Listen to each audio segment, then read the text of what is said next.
It's just after midnight on January 16, 2012, a quiet residential neighborhood near the Gelareh Mall in Houston, Texas. A neighbor hears what sounds like gunfire and calls 911. Houston police respond to 800 Augusta Drive, but they find nothing. No victim, no shell casings, no evidence of anything at all. They clear the scene and leave. 45 minutes later, another call comes in. More shots fired, this time at 894 Augusta Drive, just down the street. This time, officers find something. A car has crashed into a garage door. The engine is still running. The tires are still spinning against the pavement, going nowhere. Inside, slumped over in the driver's seat, is a 30-year-old woman. She's been shot through the passenger side window. A bullet has struck her in the head, and she's dead. Her name is Gelareh Bagherzadeh. Her purse sits untouched on the passenger seat. Credit cards, cash, all there. Her cell phone is still in the car.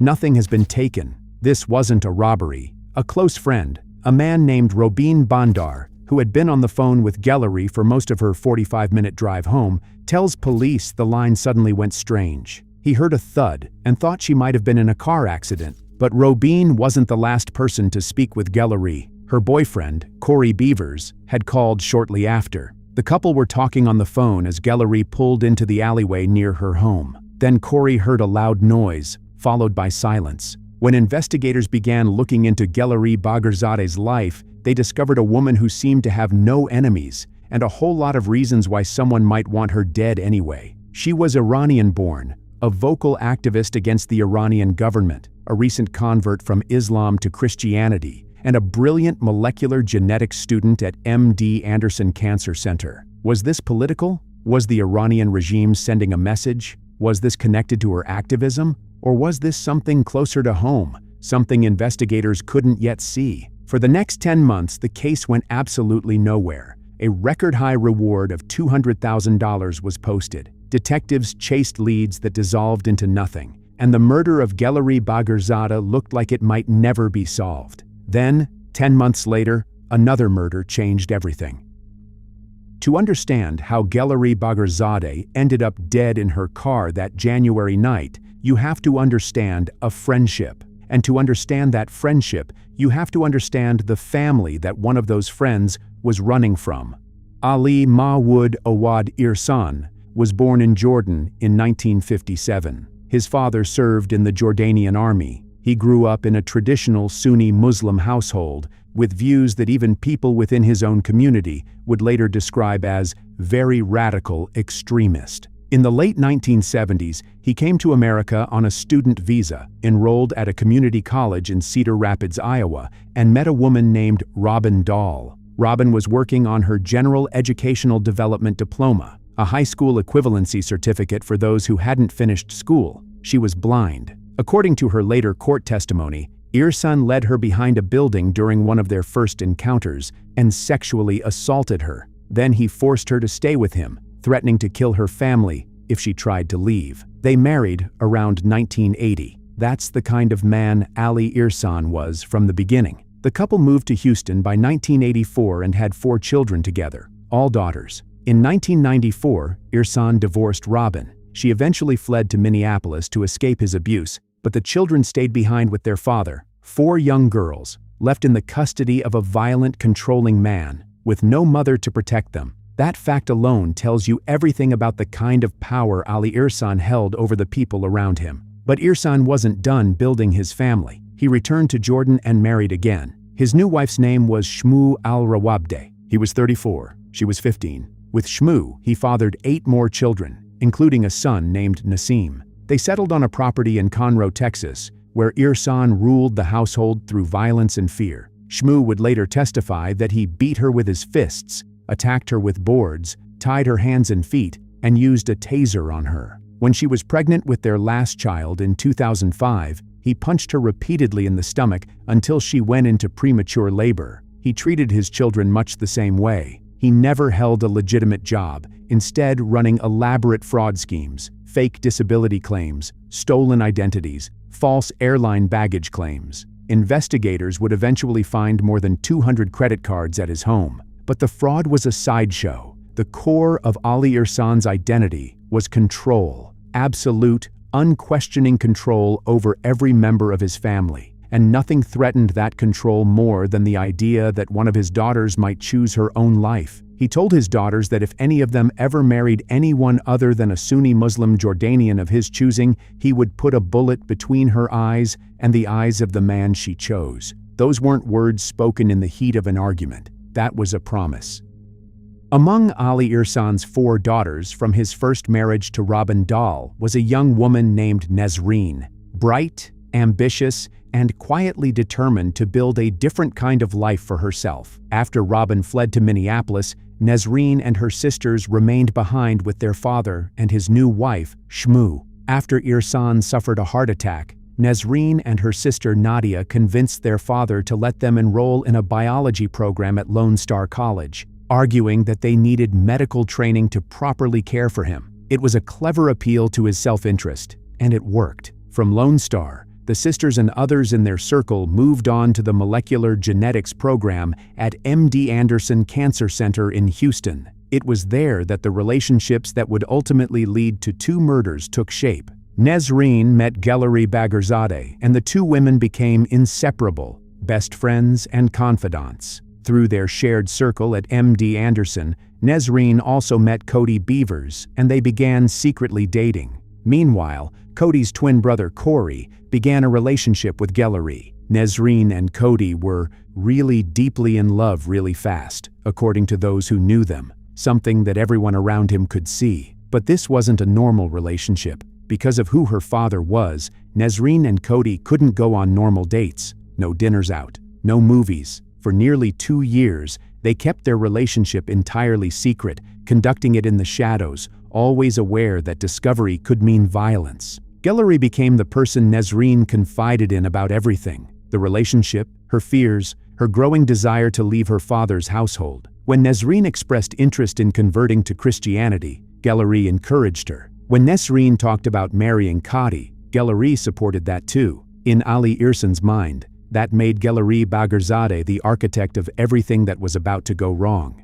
In June 2011, Ali Irsan and one of his sons were in Jordan. Back in Conroe, Nesreen's sister Nadia and their stepmother Shmoo went through Nesreen's phone and found voice messages and texts from Coty Beavers. They immediately called Irsan in Jordan. His instructions were clear: take Nesreen's phone and laptop and make sure she doesn't leave the house. For the next 2 weeks, Nesreen was held captive in her own bedroom. Her sister and stepmother kept watch. But one day, Nesreen found her chance. She climbed out of a bathroom window, fled the family compound, and made her way to the home of Shirley McCormick, Coty's mother, in Spring, Texas. When Nadia realized Nesreen was gone, she went into overdrive. She called classmates at MD Anderson, asking about Nesreen's schedule and what time she usually arrived on campus. Nobody talked. Nadia escalated. She called MD Anderson police and reported that Nesreen was trying to poison their father. Montgomery County officials investigated. There was no truth to any of it. Meanwhile, Ali Irsan returned from Jordan to find his daughter gone, and for a time, the only thing standing between him and Nesreen was the fact that he didn't know where she was. But he was looking. The neighborhood around McCormick's house was peppered with flyers, color photos of Coty with a reward of up to $100 for information leading to the couple's whereabouts. Witnesses later told authorities they saw Irsan and Shmoo trolling the streets. Eventually, he found the house. What followed was what prosecutors later called an extraordinary campaign of stalking and harassing Nesreen and Shirley and her family. Irsan prowled the neighborhood at all hours. He vandalized the cars belonging to Coty, Corey, and their mother. He filed false police reports trying to get Nesreen arrested. He tracked license plates and monitored who came and went. Family members walked along a culvert behind the house. Coty Beavers recalled that somebody had thrown a rock at our window several times from that culvert. Coty himself was under no illusions about the danger. He told his twin brother something that Corey would later repeat to investigators: "If I'm ever killed or murdered, it was Ali Irsan." Despite all of this, or maybe because of all of it, Nesreen married Coty Beavers in July 2011. It was a quiet, modest ceremony. They weren't celebrating. They were making it official before something worse happened. That same month, Nesreen obtained a protective order against her father, prohibiting him from contacting her, coming within 500 feet of her, or possessing a firearm. The protective order was a piece of paper. Ali Ihsan had bullets. After the wedding, Coty and Nesreen moved out of McCormick's house. They knew that Ihsan had found that address, and staying there meant putting Shirley and Corey in even greater danger. So they relocated, trying to disappear, trying to put distance between themselves and the man who had promised to kill them both. And for a while, it worked. The only thing keeping Ihsan from his daughter was not knowing where she'd gone, but that didn't stop him from looking, or from lashing out at anyone connected to Nesreen. In August 2011, Nadia contacted Gelareh Bagherzadeh and pressed her for information about Nesreen's whereabouts. According to authorities, Gelareh pushed back. She asked why Nadia and her father were trying to get Nesreen kicked out of school. Why wouldn't they just leave her alone? In November 2011, Nadia sent intimate photographs of herself to Coty Beavers. When Corey rejected her, she threatened to go to law enforcement and twist the situation against him. It was another attempt to use pressure and manipulation against anyone in Nesreen's orbit. At some point during this escalation, Ihsan himself confronted Gelareh directly, demanding she reveal his daughter's location. Gelareh refused. She told him he needed to leave Nesreen alone because she was doing the right thing. According to testimony, his response was direct: "I will get you."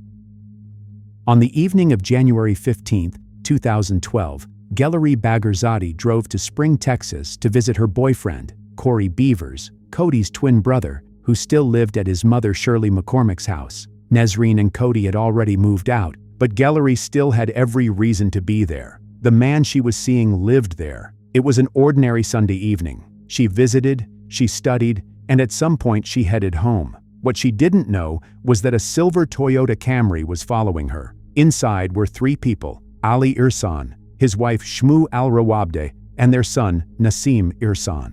They had come prepared. According to Shmu's later testimony, the car was packed with gloves, masks, guns, and a cord. One of the laces that come off the hoodie of a sweat jacket. They had been watching. They had been waiting. When they saw Gelareh's car parked in front of McCormick's house, Ali Ihsan made his announcement. "I guess today's her day." They waited until Gelareh came out of the house and got into her car. Then they followed her. They drove ahead to the townhouse complex near the Galleria where Gelareh lived, a location Ihsan had already identified and whose address he'd written down and carried with him in an envelope. They parked and they waited. When Gelareh arrived and pulled into the complex, something went wrong, at least for the killers. According to Shmu's testimony, they blocked Gelareh's vehicle when she tried to turn around. It's possible she spotted them. It's possible she sensed something was off. Around 11:40 p.m., a neighbor called 911 to report shots fired at 800 Augusta Drive,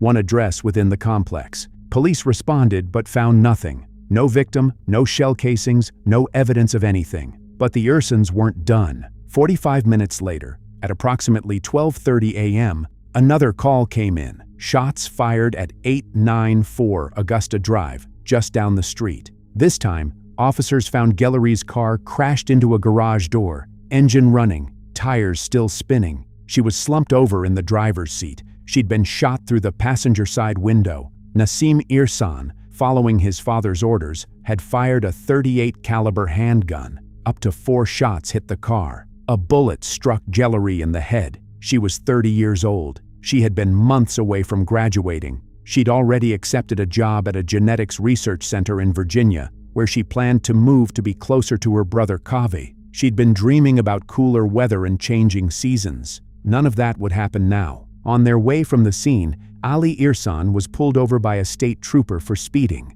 just miles from where Gelareh had been killed. Dashcam footage captured the silver Toyota Camry. Shmu was in the front seat. Nasim was in the back. Nobody in the car gave the officer any reason for concern. He wrote a ticket, and they drove away. That traffic stop would become one of the most important pieces of evidence in the entire case. But at the time, nobody had any reason to connect it to anything. After Gelareh's murder, the investigation stalled. Houston Police Department had no suspect, no motive they could prove, and no clear direction. A record-high reward of $200,000 was posted. detectives chased leads that dissolved into nothing. Coty Beavers contacted HPD about Gelareh's murder and told them about his and his wife's relationship to the Irsan family, how they had been harassed and stalked by Ali Irsan. But at that point, investigators didn't have enough to connect Irsan to the killing. Meanwhile, Ali Irsan never stopped hunting his daughter. He hired a relative to canvass neighborhoods. Members of the family knocked out boards from fences behind apartment complexes to create sightlines. They knocked on doors in disguises and wigs. They logged the movements of anyone connected to Nesreen. In October 2012, Coty and Nesreen moved to Legacy Park Apartments, a gated complex in northwest Harris County. They thought the security would protect them. They bought an AK-47 rifle because they were afraid of her father. And they developed a daily routine built around fear. Every morning, Nesreen would leave for work around 5:45 a.m. Coty would walk her down to her car. Then she would drive him close to the building so he could go back up the stairs to their apartment. He was supposed to call her once he was safely inside. They had only one key to the apartment. When Coty walked Nesreen to her car, the door was left unlocked. Ali Irsan's surveillance team figured this out. They watched the routine. They timed it. They knew exactly when that door would be open and Coty would be alone. Nesreen and Coty described seeing Ali Irsan's silver van at Legacy Park Apartments, slowing down, circling, watching. They would take precautions to park away from their apartment, but it wasn't enough. On the morning of November 12, 2012, the routine played out as it always did. Nesreen left for work. Coty walked her to the car. She drove him close to the building. He went back upstairs. The apartment door was unlocked, but this time, Coty didn't call. Nesreen tried calling him. She called 20, maybe 25 times throughout the day. No answer. She came home around 4 p.m. She walked in and called his name. Then she saw him, in the corner, on the ground, blood everywhere. Coty Beavers had been shot multiple times with a small caliber handgun. The bullets ripped through him from behind. He was 28 years old. His AK-47 rifle was leaning against the wall nearby. One of his arms was reaching toward it. He'd tried to fight back but never had a chance. There was no forced entry. Nothing had been stolen. Expensive items sat untouched throughout the apartment. This wasn't a robbery. This was an execution. According to Shmu's later testimony, the plan had been precise. Ali Irsan and Nassim knew the routine. They knew about the single key. They knew the door would be unlocked when Coty walked Nesreen to her car. That morning, after Nesreen drove away, Ali and Nassim entered the apartment and lay in wait. When Coty returned, they were ready.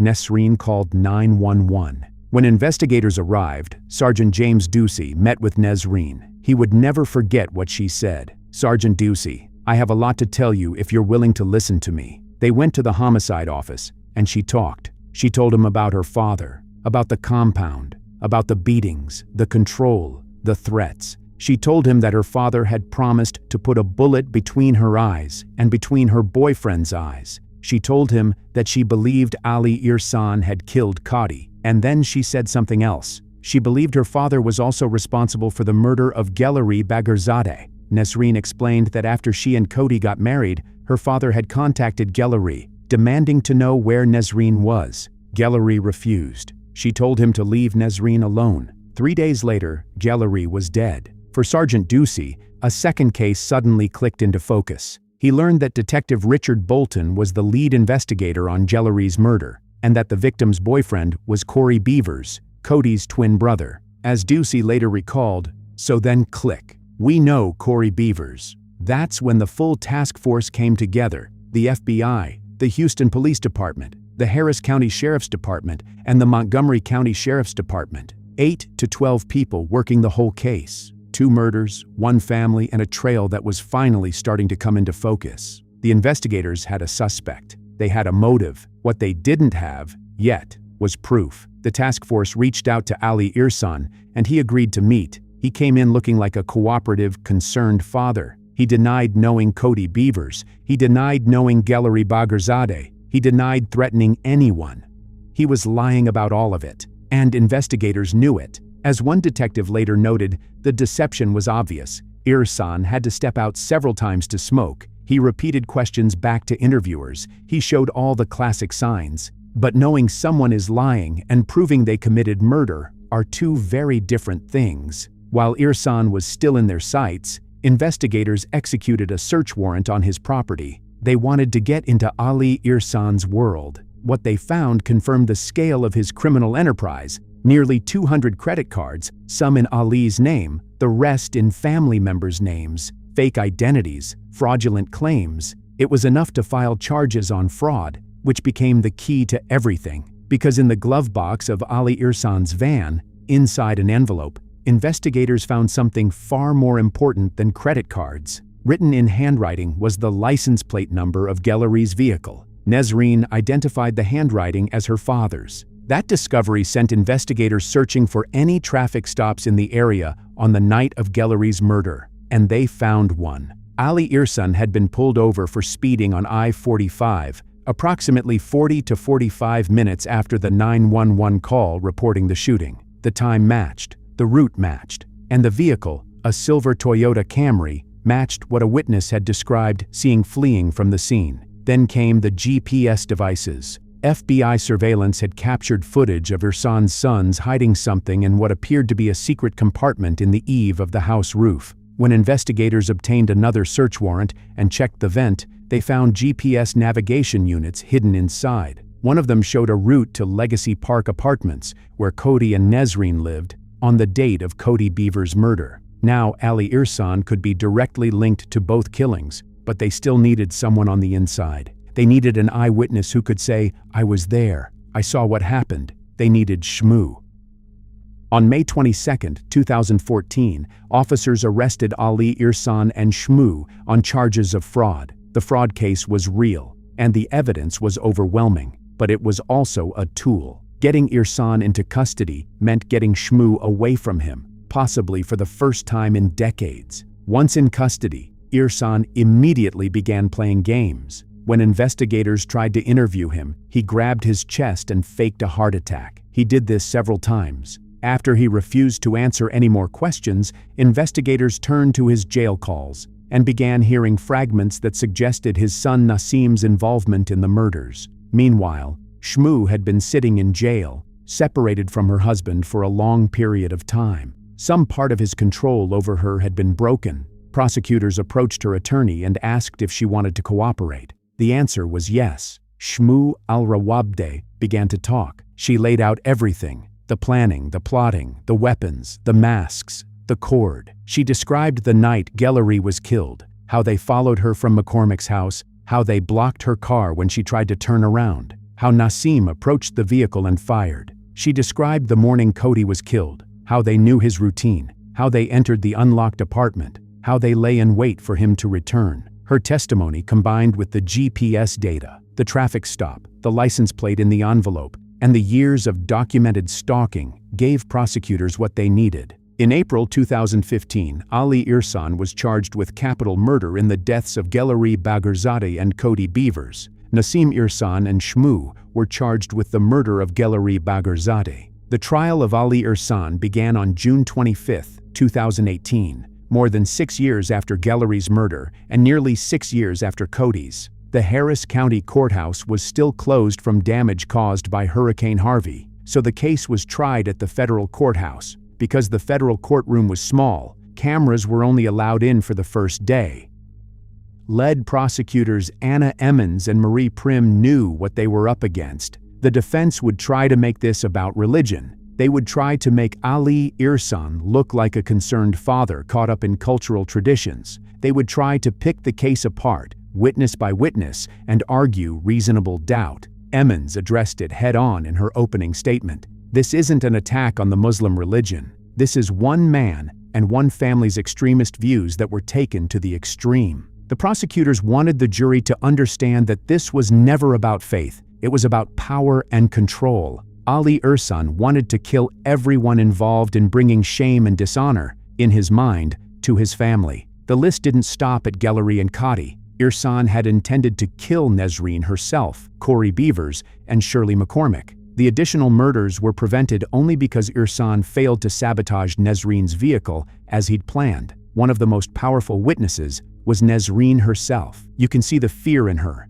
as she's walking in the courtroom to take the stand. one observer noted. She testified about growing up under her father's absolute control, the beatings, the isolation, the compound in Conroe where he controlled who came in, who left, and what happened while they were there. During cross-examination, defense attorney Alan Tanner tried to humanize Irsan. He pointed out that Ali had given his children pets. "You remember at one point, he bought you a monkey, a pet monkey," he asked Nesreen. "Yes, I remember that," she replied. "And then he killed it." The courtroom went silent. As one prosecutor later reflected, that didn't go the way they planned. Then came Shmoo. She was the only person who could give a first-hand account of both murders. She did not want to testify in front of Ali Irsan. She was still terrified of him and scared of her own sons. The prosecutor asked her to look only at her during testimony and not at him, trying to alleviate some of the fear. Shmoo laid out the night Gelareh was killed,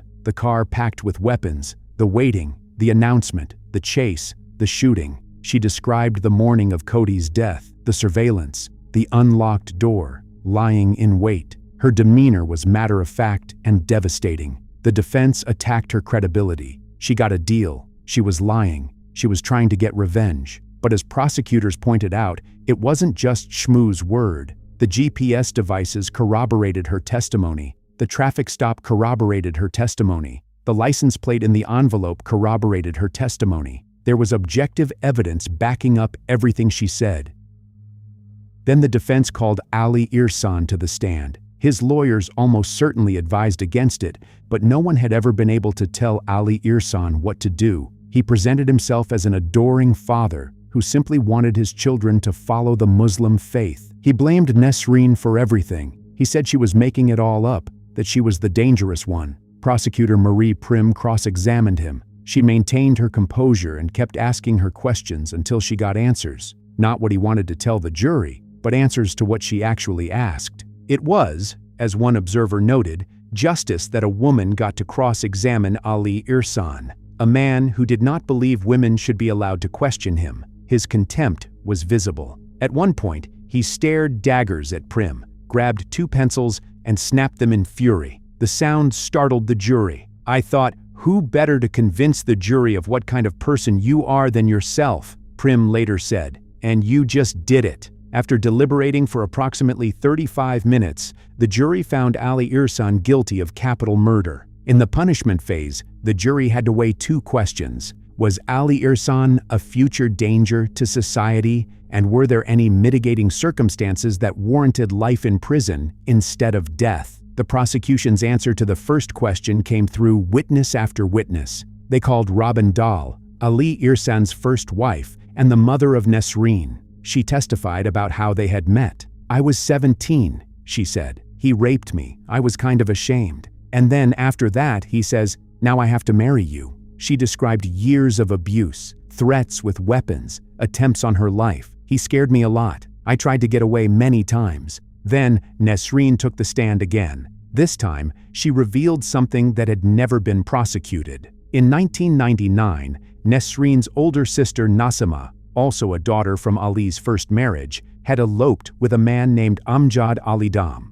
Alidam was a friend of Ali Irsan's who had asked for Nasima's hand in marriage. Irsan refused. Alidam was a Shia Muslim, and Irsan would never allow his daughter to marry outside the Sunni faith. While Irsan was away in Jordan, Nasima and Alidam eloped to Dallas and got married. When Irsan returned and found out, he called Alidam to the house. "Come over, let's talk about it." Nesreen was 14 at the time. She was in the house. Her father made the entire family go to the back room. She could hear what was happening but couldn't see. She heard a loud shot from a shotgun. Then she heard 2 smaller shots, like a smaller caliber weapon. Ali Irsan called the Montgomery County Sheriff's Office and told them Alidam had pulled a gun on him and he'd acted in self-defense. A gun was found at the scene that matched his story. The sheriff's office took Irsan at his word. No grand jury, no charges. Case closed. But at trial, prosecutors presented the original crime scene evidence from 1999. The physical evidence told a different story. Blood patterns showed the victim had been in a different position for a long period of time before being moved. The scene had been staged. Nesreen also testified that her father had been happy on September 11, 2001. The defense tried to humanize Irsan. They flew in relatives from Jordan. They put his grown sons on the stand, who testified about what a great father he was. But as observers noted, the jury could see that the sons were brainwashed, and the evidence told a very different story.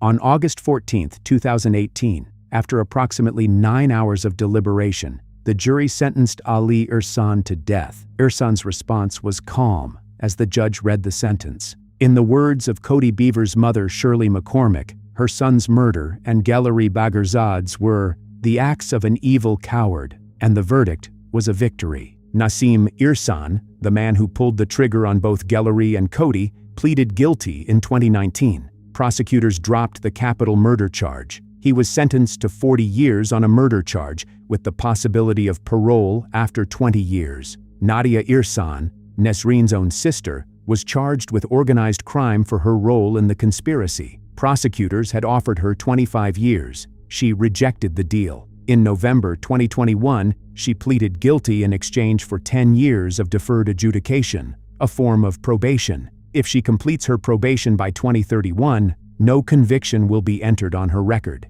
10 years of probation for helping orchestrate 2 murders. Shmu al-Rawabdeh, Ali's second wife, sat in the car during both murders. She helped plan them. She watched. In exchange for testifying against her husband at trial, prosecutors dropped the murder charge and allowed her to plead guilty to kidnapping. But the deal required her to testify against all defendants. She refused to testify at Nasim's trial. She refused to testify at Nadia's. And yet, as of 2026, Harris County jail records show Shmu al-Rawabdeh is not in custody. She is free. Nesrin Irsan lost her husband, her best friend, and the future she had fought to build. She also lost her sister Nadia, who chose their father's side. But she gained something too: the courage to walk into a courtroom, face the man who had controlled her entire life, and tell the truth. This case was never about religion. It was never about honor. It was about a man who believed he owned the people around him,